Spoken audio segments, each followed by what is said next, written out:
Jonathan Woodlow had always believed that a good neighbor was like an extended family member, someone you could rely on for a friendly chat, the occasional borrowed tool, or a watchful eye when you were out of town. He took pride in his home, a cozy two-story house with a neatly trimmed lawn and a small garden that he spent his weekends tending.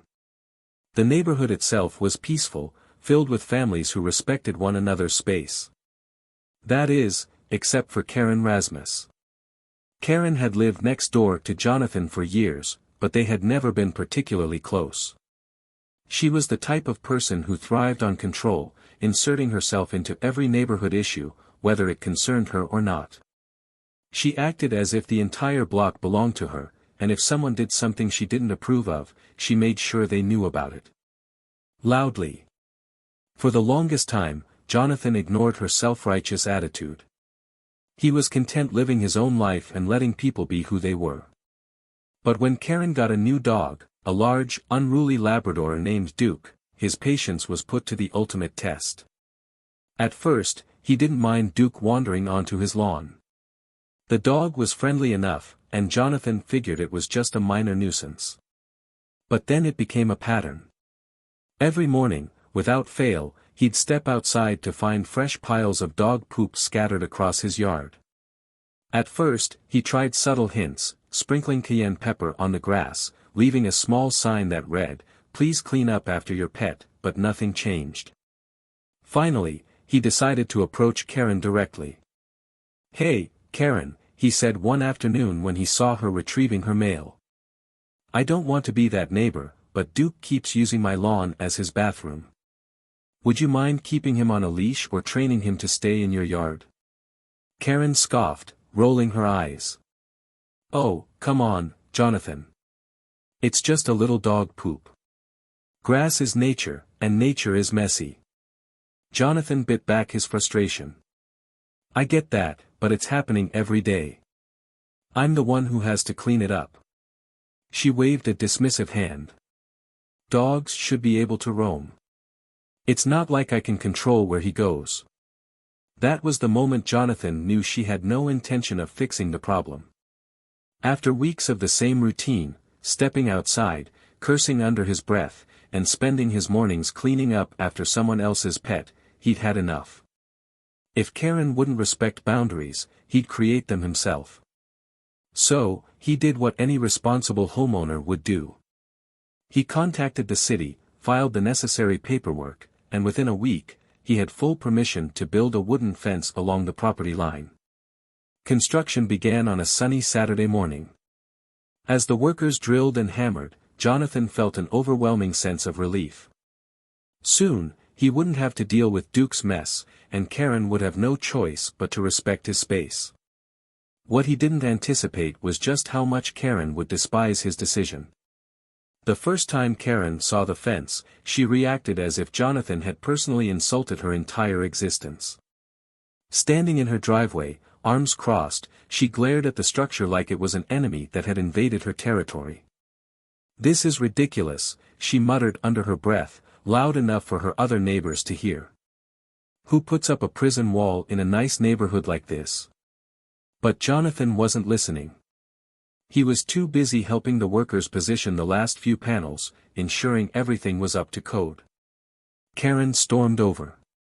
"Jonathan," she snapped. He turned, already expecting the argument that was about to come. "Karen," he greeted evenly. "You can't just build a fence like this," she huffed, placing her hands on her hips. "It's ugly. It ruins the flow of the neighborhood." Jonathan took a deep breath. He had prepared for this conversation. "I got approval from the city," he said calmly. "It's perfectly legal." Karen's face twisted in disbelief. "Legal? That doesn't mean it's right." "It means it's happening," he replied. "Karen, your dog has been pooping on my lawn for months. I asked you nicely to do something about it, and you didn't. This is my property. I have every right to put up a fence." She let out a bitter laugh. "Oh, so now you're setting up walls between neighbors? What happened to being part of a community?" "A community works when people respect each other's spaces," he shot back. This is about boundaries, literally. Karen's face turned red. She looked around, realizing that a few neighbors had stepped outside to witness the confrontation. That only fueled her anger. "This is my neighborhood," she suddenly shrieked. "You don't get to come in and change things just because you feel like it." Jonathan folded his arms. "Pretty sure that's exactly how property ownership works." She let out a frustrated growl and stormed back toward her house, but before she disappeared inside, she turned back one last time. "You're gonna regret this," she warned. Jonathan simply shrugged. "I doubt it." That night, Karen sat in her living room, staring out the window at the fence. It felt like it was mocking her. She hated it. She hated that Jonathan had one. And most of all, she hated that she could no longer act like she owned the entire neighborhood. And then, an idea popped into her head. If Jonathan thought this fence was going to last, he had another thing coming. A slow grin crept across her face as she imagined her plan in action. She was going to take that fence down herself. And she knew just how to do it. Karen had spent the entire day fuming. The sight of that wooden fence standing tall between her property and Jonathan's made her blood boil. It wasn't fair. She had lived in this neighborhood for years, long before Jonathan moved in, and she had never had to deal with anything like this. Who did he think he was, putting up a wall like he owned the entire block? By nightfall, her frustration had reached its peak. Sitting on her couch, she sipped her third glass of wine and stared at the fence through her window. The anger bubbling inside her refused to settle. It wasn't just a fence, it was a challenge. A declaration of war. And Karen didn't lose wars. Around midnight, she grabbed an old hoodie, slipped on a pair of gloves, and made her way to the garage. Her fingers traced the cold metal handle of her husband's old chainsaw, a relic from when he used to take care of things around the house before leaving her high and dry. She hadn't used it in years, but tonight, it had a purpose. She stepped outside, the crisp night air sending a chill down her spine. The neighborhood was silent, the only sounds coming from the occasional rustle of leaves in the breeze. This was her moment. Karen pulled the starter cord. The chainsaw roared to life, its deafening hum breaking the stillness of the night. She grinned as she approached the fence, lifting the vibrating blade and pressing it against the wood. The first plank gave way instantly, splinters flying. She let out a breathy chuckle. This was easier than she thought. Another plank fell. Then another. But just as she was getting into the rhythm of destruction, a blinding light flashed onto her face. "What the hell do you think you're doing, Karen?" She froze, her entire body going rigid. Slowly, she turned her head to find Jonathan standing on his back porch, flashlight in one hand, phone in the other. She stammered, the chainsaw still buzzing in her grip.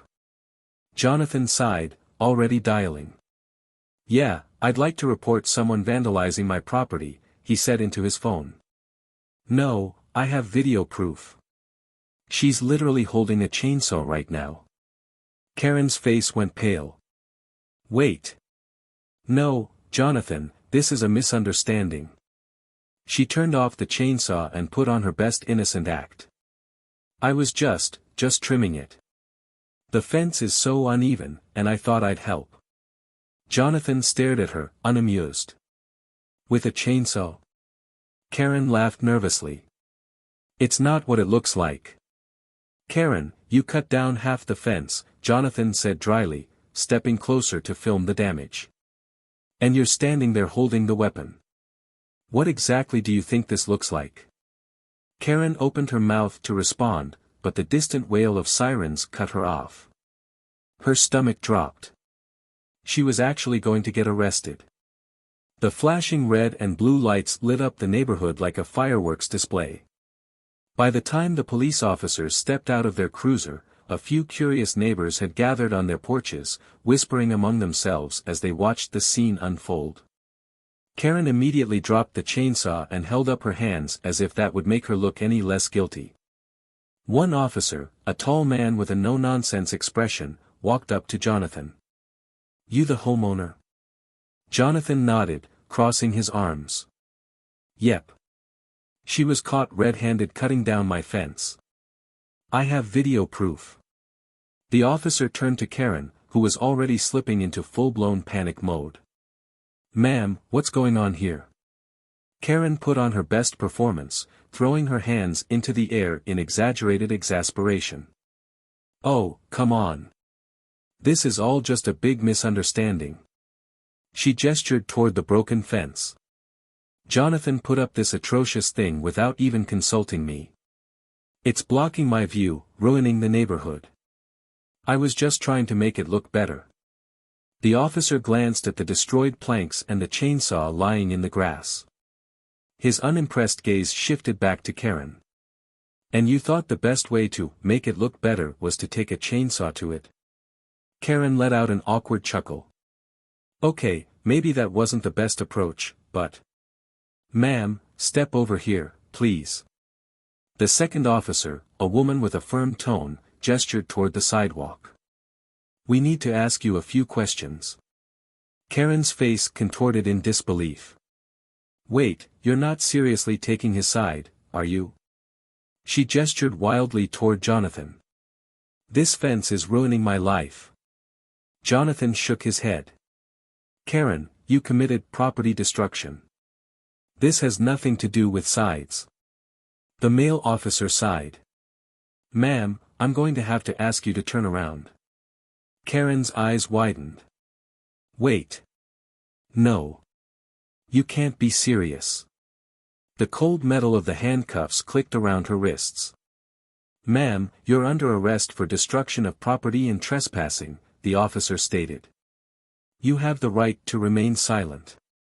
Karen, however, did not remain silent. "You're making a huge mistake," she shrieked as they led her toward the squad car. "I'm the victim here. This is my neighborhood." As the officers secured her in the back seat, Jonathan let out a deep sigh of relief. A few neighbors started clapping. One even called out, "About time." Jonathan chuckled and shook his head, watching as the police car pulled away, Karen still yelling inside.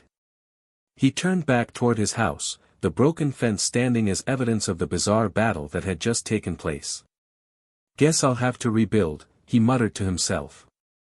But one thing was for certain, Karen wouldn't be bothering him for a long time.